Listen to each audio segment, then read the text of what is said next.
telefónico con Jorge Berrueta. Él es periodista venezolano, radicado en Venezuela, más precisamente en Maracaibo. Él es un amigo de la Cocina de las Noticias y en estos momentos está en contacto telefónico con nosotros. Hola Jorge, bienvenido. Muy buenas tardes, Silvio. Saludos a todos en Argentina. Bueno, muchísimas gracias. Bueno, en primera instancia queremos saber cómo te encontrás, cómo estás vos y cuál es tu sentir en este momento. Mi sentir en este momento es como los más de 7 millones de venezolanos que votaron por Edmundo González, con la esperanza de un cambio, con la esperanza del rescate de la democracia en nuestro país, que esa noche del 28 de julio el CNE no las robó y es un sentimiento encontrado, Silvio. Es frustración, es tristeza, es ansiedad. Es impotencia, me imagino también, ¿no es cierto? Sí, es impotencia también, mucha impotencia. El hecho de querer gritar a viva voz también lo que uno siente como ciudadano y no poderlo expresar porque lamentablemente desde el día 1, o sea el 29 de julio, los periodistas hemos sido víctimas de ataques, de persecución y lamentablemente no podemos ni siquiera referirnos a la situación del país de manera personal porque lamentablemente no sabemos quién nos pueda estar vendiendo ante el gobierno nacional para que nos puedan meter presos por simplemente pensar también como ciudadanos y no solamente como periodistas. Uh-huh. Es lamentable la situación que estamos viviendo en este momento en Venezuela porque nos estamos autocensurando los periodistas en vista de lo que está ocurriendo.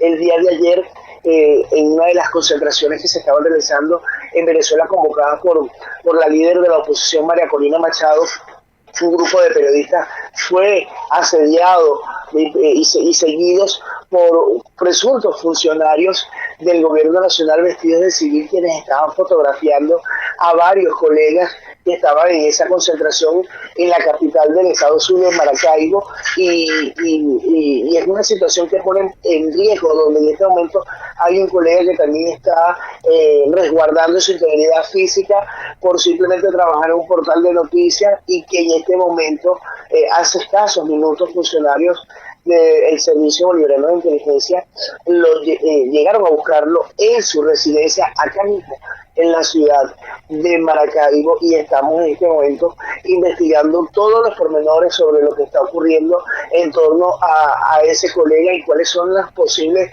acusaciones que puedan realizar en contra del mismo por simplemente informar. Aquí informar es un delito para el gobierno nacional y obviamente para nosotros los periodistas. Informar no es delito porque está establecido en la Constitución de la República Bolivariana de Venezuela, en la Carta Interamericana de Derechos Humanos y en la Carta nuevamente y en nuestros derechos humanos universales. Sin embargo, el gobierno a eso le importa un pepino y simple y llanamente el que no esté a favor del gobierno nacional, simple y llanamente va a ser perseguido y llevado a cualquier sitio de reclusión a pasar penurias y probablemente a ser golpeado, maniatado y torturado por los funcionarios del régimen. Entonces es una situación bastante difícil, Silvio. En este momento estamos todos, la gran mayoría estamos resguardados en nuestros hogares, los periodistas. Estamos reportando lo que estamos recibiendo por amigos, por familiares, algunos que se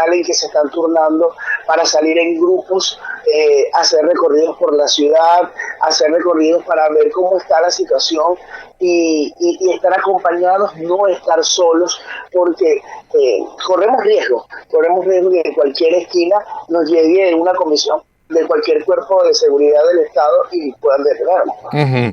¿Es cierto que Nicolás Maduro le dio la orden, bien digo, a sus seguidores de desenmascarar, voy a utilizar ese término, ¿sí? O por lo menos de dar a conocer, sí, que le den a conocer al gobierno de Maduro y a sus allegados, a su séquito, a sus secuaces, información acerca de las distintas personas, de los ciudadanos de a pie que forman parte de la oposición? Sí, es correcto. El gobierno venezolano tiene una aplicación que se llama BenAva. Esta aplicación originalmente fue diseñada con el propósito de recibir denuncias en torno a servicios y buscar la manera de agilizar la solicitud de reparaciones de servicios y todo lo que tenga que ver con el área de servicios públicos en todo el territorio nacional. Y a su vez es un marketplace que le permite a algunos comercios promocionar sus productos, inclusive promocionan hasta cursos del Instituto Nacional de Capacitación y Educación Superior, el INSES, que le permite a los ciudadanos tener cursos, adquirir cursos a un bajo costo, de un valor de $5, cursos en línea que le permiten a su formación.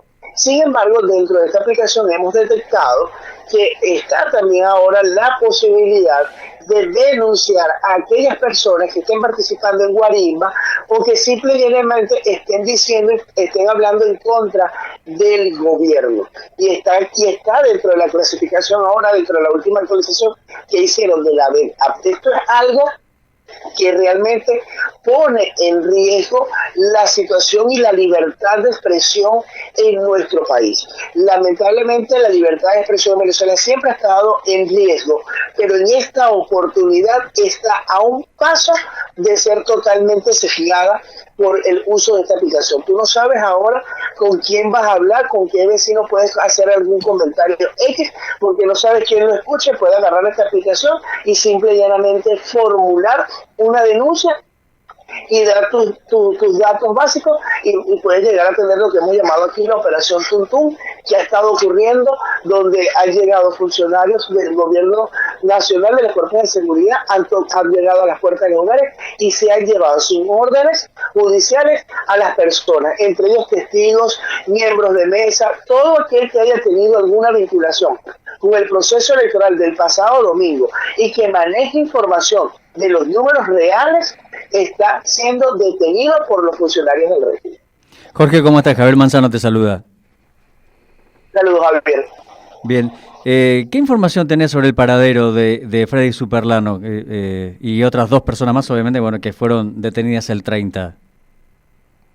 Sí, efectivamente, hasta ahora de manera extraoficial la información que manejamos referente a Freddy Superlano, Javier y Silvio, a todos los que lo sintonizan en este momento en Argentina, es que él se encuentra en las instalaciones del Seminario Helicoide en la ciudad de Caracas. Ayer precisamente dirigentes de la Tolda Naranja de Voluntad Popular, la Voluntad Popular de Leopoldo López, porque recuerden que la tarjeta de Voluntad Popular fue secuestrada y la maneja en este momento el ex candidato presidencial Daniel Ceballos, que también iba por la tolda política Arepa Digital.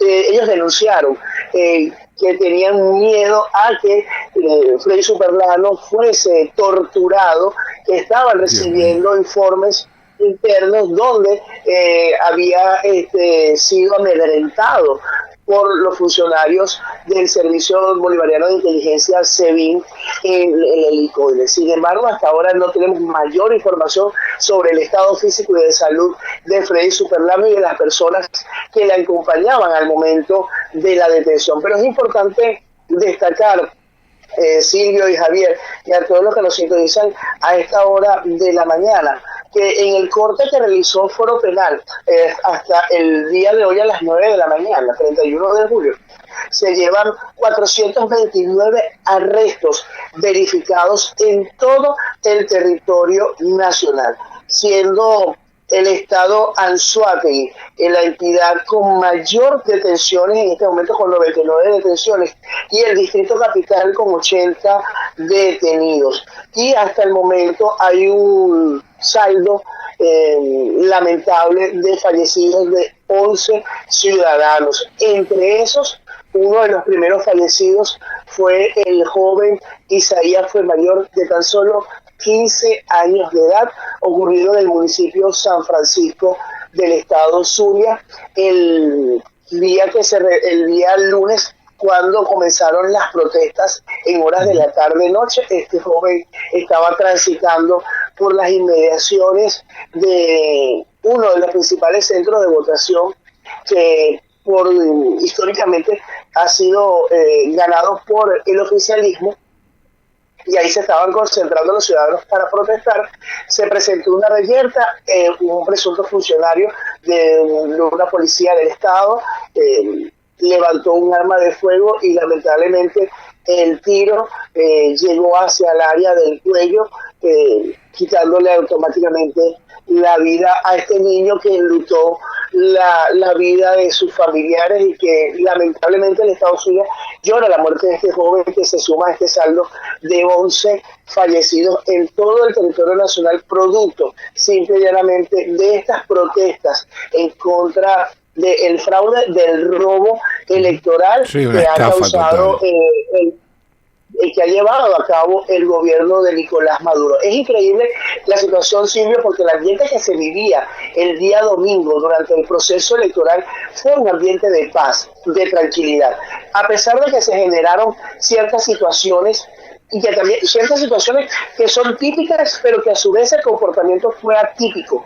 porque en procesos anteriores siempre se generaban revueltas dentro de los mismos centros de votación por el proceso de apertura de los mismos entre simpatizantes de las diferentes toldas políticas.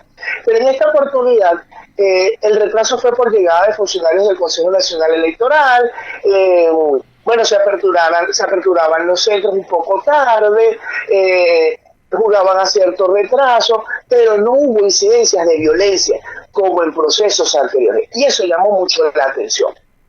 Otro hecho que llamó mucho la atención es que el oficialismo no instaló los conocidos puntos rojos en la periferia de los centros de votación. Esos puntos rojos funcionan como puntos de control de los votantes. Eso también lo monta la oposición, para que quede claro. Ahí ellos van chequeando sus exit poll, quién votó por quién, y van llevando su cifra. En este caso, en el punto rojo, ¿por qué decimos que es un punto de control? Porque obligan a los funcionarios del gobierno o a todo aquel que perciba un beneficio por parte del gobierno nacional a que deben demostrar que votó por el gobierno nacional. ¿Cómo lo tiene que demostrar? Habiendo tomado una fotografía del voto, de la boleta, lo cual eso es un delito de acuerdo al reglamento electoral. Bueno, aquí en la Argentina con el kirchnerismo acontecía exactamente lo mismo y con el peronismo también. Correcto, eso ocurre en gobiernos cuando son autoritarios. Entonces, que esos puntos rojos no fueron instalados. No se vio movilización como en años anteriores de simpatizantes del oficialismo en los sectores. Los vecinos todos se conocen y saben quién es quién. Y a muchos vecinos les extrañaba que no veían a sus vecinos que sabían que eran simpatizantes o que trabajaban en administración pública que fueran a votar. Eso llamaba mucho la atención y al momento de los exit poll en horas del mediodía, la votación iba aproximadamente a 8 millones. María Paulina Machado actualiza a la 1 de la tarde y hablaba que había una votación de 9 millones de venezolanos, eso de participación general. Y era que los centros de votación se mantuvieron abarrotados todo el tiempo. En años anteriores los procesos de votación fluían muy rápido. El ciudadano Nicola llegaba, de una vez entregaba su cédula, pasaba a la máquina, votaba y se retiraba. No veía ciudadanos en los centros de votación. En esta oportunidad, desde la 1 de la mañana, estaban los ciudadanos haciendo colas, esperando para poder ejercer su derecho al voto. Y hubo gente que se quedó afuera de los centros de votación porque algunos los cerraron de manera arbitraria y no pudieron ejercer su derecho al voto. Imagínate la constancia de personas que habían en los centros de votación para ejercer el derecho al voto. Al punto que ya nosotros manejábamos una cifra de aproximadamente 7.200.000 votos a favor de Edmundo González a las 8 de la noche. Teniendo una proyección de votación de casi 12 millones de venezolanos para ese momento. Entonces, nosotros estábamos como que, bueno, muy bien, se está logrando. De repente viene la rueda de prensa de Jorge Rodríguez con el comando del Gallo Pinto y anuncia y comienzan a hablar, y cuando vemos el carómetro de ellos es que decimos, aquí va a pasar algo. Luego se dio la rueda de prensa del Plan República a la cabeza del ministro de la Defensa, Vladimir Padrino López. Los mensajes que dieron nos daban una clara señal de que este proceso se lo estaban robando. Posterior vino la declaración de María Corina Machado advirtiendo lo que podía pasar también entre líneas, y dijimos, aquí lamentablemente nos están robando la votación. Y el venezolano reaccionó al día siguiente, cuando conoció el resultado, porque el resultado se generó tan tarde que muchos venezolanos lo vieron fue en horas de la mañana.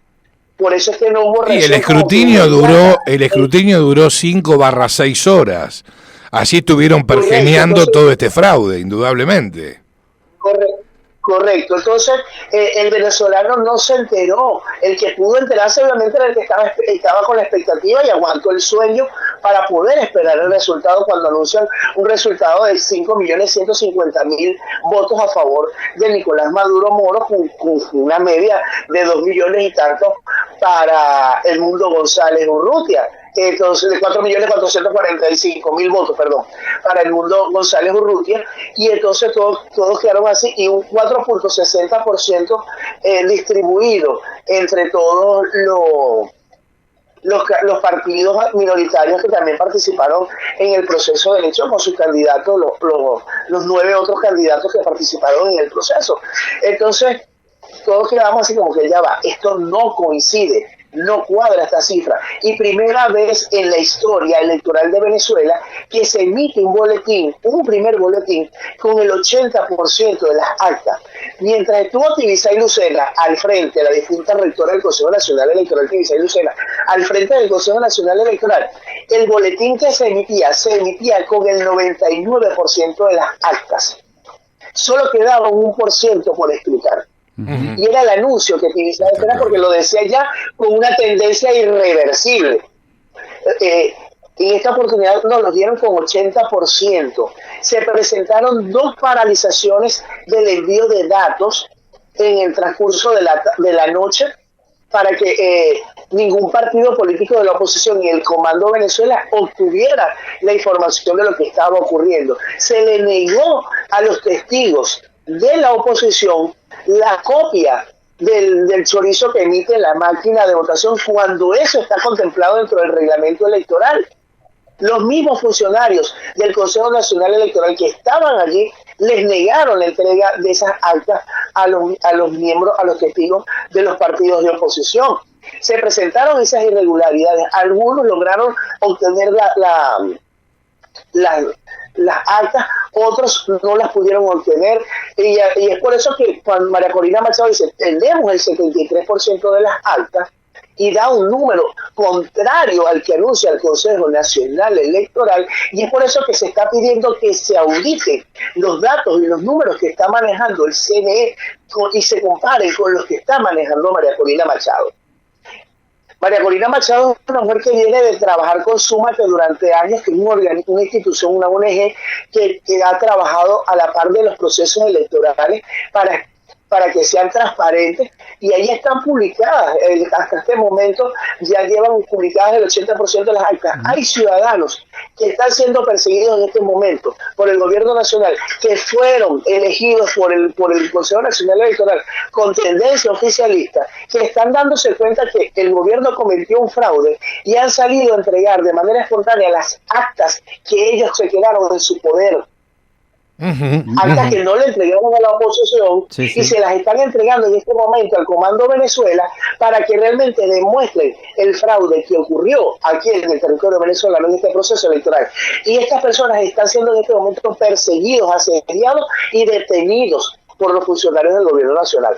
Lamentablemente, esto es una situación que no tiene fin, y que María Corina Machado, luego de que Costa Rica le anunciara su apoyo y que le dieran la oportunidad de asilo político, se negase a ello, está demostrando que realmente sí va a ir hasta el final de todo esto, que realmente quiere que se hable con la verdad, que se muestre la verdad de lo que está ocurriendo.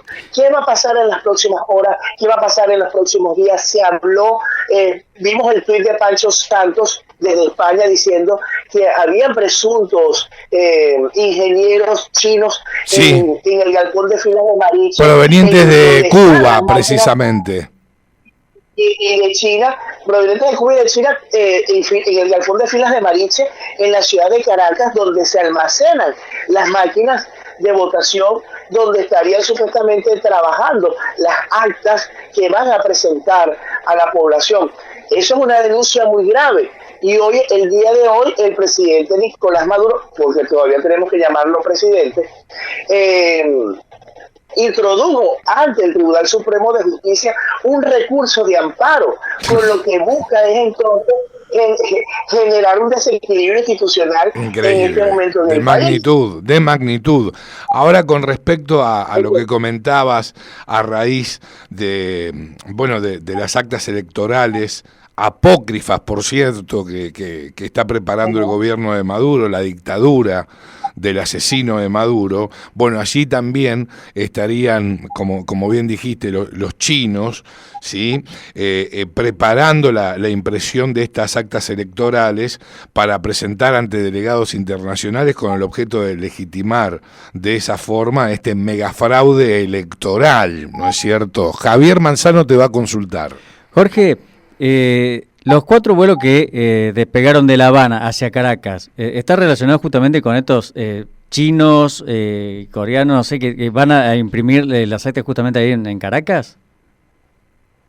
Sí, efectivamente, Javier, tanto el día lunes como el día de ayer se fueron registrando estos vuelos provenientes de La Habana hacia el aeropuerto internacional de Maiquetía. Unos llegaron al aeropuerto internacional de Maiquetía, otros llegaron directamente a La Carlota, en la ciudad de Caracas, donde no hay mayor control. Ese aeropuerto es controlado por el gobierno, por la Fuerza Armada Nacional de manera directa. Ahí aterrizaron unas aeronaves y se presume que ahí venían entonces funcionarios del G2 cubano para entonces intervenir en el proceso de contabilización de las actas y de generación de nuevas de estas para ser presentadas ante el mundo. Ahora, dentro de este recurso de amparo que presentó el presidente de la República, Nicolás Maduro, se habla de una solicitud de presentación de estos resultados dentro de 30 días hábiles, lo cual entonces le da un gran margen por supuesto, al gobierno de Nicolás Maduro de seguir maniobrando en torno a estos resultados y dilatar la situación, el clima político que estamos viviendo en este momento en Venezuela. Claro, estas actas electorales apócrifas, bien digo, porque el mismo Maduro, ¿sí?, lo que afirma es que su régimen dictatorial está listo para presentar la totalidad de las actas de votación. Eso es correcto. Y recordemos que el Comando con Venezuela, en el primer momento cuando denunció lo que estaba ocurriendo y habló con cifras, al momento de tener el 73.2% de las actas escrutadas, ellos manifestaron muy claro: el Mundo González Urrutia ganó con 6.275.182 votos en contra de 2.759.256 votos. Estamos hablando de un margen de más de 3 millones de votos entre candidatos. Ese era el margen que estábamos esperando de diferentes analistas políticos y dirigentes en el territorio nacional. Esperábamos en torno al proceso de votación con un margen de votación del 62%, hablando de que aproximadamente votaran entre 13 y 14 millones de venezolanos en este proceso electoral. Las cifras no están hasta ahora, sabemos que ya el Comando en Venezuela actualizó las cifras de actas, ya van más del 80% de las actas analizadas, ya corroboradas por el Comando con Venezuela, donde esta cifra que te acabo de hacer mención de más de 6 millones se incrementó a a más de 7 millones. Entonces estaríamos hablando que nuestros cálculos no fueron alejados a la realidad de lo que esperábamos, y estaríamos hablando de que hubo más del 60% de participación de los ciudadanos venezolanos en este proceso de votación, y que lamentablemente hasta ahora el gobierno nacional pretende robarse el proceso. Ahora, tengo entendido, tenemos la información de que hay una nueva web que permite visualizar en detalle los resultados totales y de cada mesa de votación en Venezuela con las actas recopiladas por la oposición. ¿Esto es así? Es correcto. Mira, nosotros tenemos los resultados que arroja esta web y le dan a Edmundo González, ¿sí?, candidato de la oposición al dictador de Maduro, unos 7 millones de votos aproximadamente, alzándose con el 67% de los mismos, versus el 30% de Nicolás Maduro con 3.300.000 votos aproximadamente. Correcto. Y el otro 3% sería de los 9 candidatos que participaron también en la contienda electoral, generando esto un 100%. Y como tú le dices, si cualquier ciudadano en Venezuela o fuera del país puede ingresar con el número de cédula de un familiar que esté aquí en Venezuela, que haya participado en el proceso de votación, y va a ver el acta de la máquina en donde votó su familiar, donde el ciudadano votó. Es la transparencia que le está permitiendo en este momento el Comando con Venezuela a los ciudadanos venezolanos de observar su acta de votación y saber qué ocurrió en esa mesa, realmente conozcan el verdadero resultado de esa mesa, porque el Consejo Nacional Electoral ya debió a través de su página web haber publicado los resultados de los centros de votación y no lo ha hecho, alegando que sufrieron un hackeo desde Macedonia del Norte, y donde vimos claramente cómo funcionarios de Macedonia del Norte le respondieron a Nicolás Maduro diciendo: señores, epa, aquí no pasó nada, revisen bien qué fue lo que pasó, pero aquí no fue. De aquí no fue. Entonces, cualquier ciudadano puede ingresar a ese enlace que está publicado en la cuenta de Twitter o de X del Comando con Venezuela, de la cuenta del candidato Edmundo González Urrutia y de la líder de la oposición María Corina Machado. Esos tweets están fijados, las personas pueden ingresar allí, ingresar su número de cédula o como lo conocen en otros países como DNI, pueden ingresar su número allí y entonces verificar su boleta con el escrutinio y los números reales de lo que ocurrió en su centro de votación. Cierro y cerramos conjuntamente con Javi este diálogo contigo, agradeciéndote infinitamente este contacto, destacándote que hace instantes Maduro se dirigió al pueblo venezolano y dijo que no le va a temblar el pulso para llamar al pueblo a una nueva revolución. Por otra parte, hay rumores acerca de una rebelión por parte de un sector de las Fuerzas Armadas que irían contra el régimen dictatorial de Maduro, y otro de los rumores, ¿sí?, no es información, es un rumor, yo quiero que nos lo corrobores o no, es que los Estados Unidos de Norteamérica estarían preparados para enviar tropas para combatir al lado de estos militares que se sublevaron al poder dictatorial de Maduro. ¿Esto es así? ¿Es información? ¿Es real o es rumor? Bueno, Silvio, aquí en Venezuela cualquier cosa puede ser rumor hasta que no lo veamos ya ejecutado. Porque ya hemos vivido este tipo de circunstancias similares en años anteriores y nada se ha ejecutado como tal.